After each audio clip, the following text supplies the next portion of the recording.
Hello designer, இன்னும் 5 இயர்ஸில் நமக்கு இப்போ இருக்கிற ஜாப் மாதிரி கண்டிப்பாக இருக்காது. ஸோ பயப்படாதீங்க, பட் ரியாலிட்டியை புரிஞ்சுக்குங்க. ஸோ ஏஐ வந்து டிசைன் ஃபீல்டில் வந்துருச்சு. ஸோ ஏஐ வந்து நம்ம வேலையை புரிங்கிற போதில்லை, ஆனால் நம்ம ஒர்க் பண்ணுற வேலை கண்டிப்பாக அதை மாற்றிடும். ஸோ ஏஐ வச்சு டிசைன் பண்ண பழகிக்குங்க. இனிமேல் நான் மட்டும் தான் டிசைன் பண்ண போகிறேன்ற மைண்டை தூக்கி போட்டு நான் ப்ளஸ் ஏஐ ஃப்ரெண்டு கூட ஒர்க் பண்ண போகிறேன் அப்படின்ற மாதிரி மைண்டை செட் பண்ணிக்கோங்க. ஸோ யார் ஒருத்தவங்க ஏஐ வச்சுட்டு ஃபாஸ்ட்டாக டிசைன் பண்ணுறானோ அவன் தான் ஃபாஸ்ட்டாக க்ரோ ஆவான். ஏஐ யூஸ் பண்ணாதவங்க கண்டிப்பாக வந்து ஸ்லோ ஆயிடுவாங்க.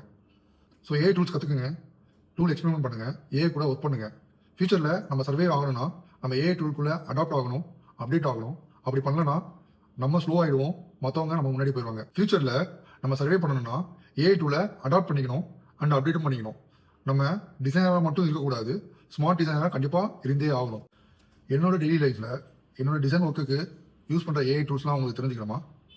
ஸோ கமெண்ட் செக்ஷனில் ஏஐ டூல் டைப் பண்ணி சென்ட் பண்ணுங்கள், நான் உங்களுக்கு ஷேர் பண்ணுறேன்.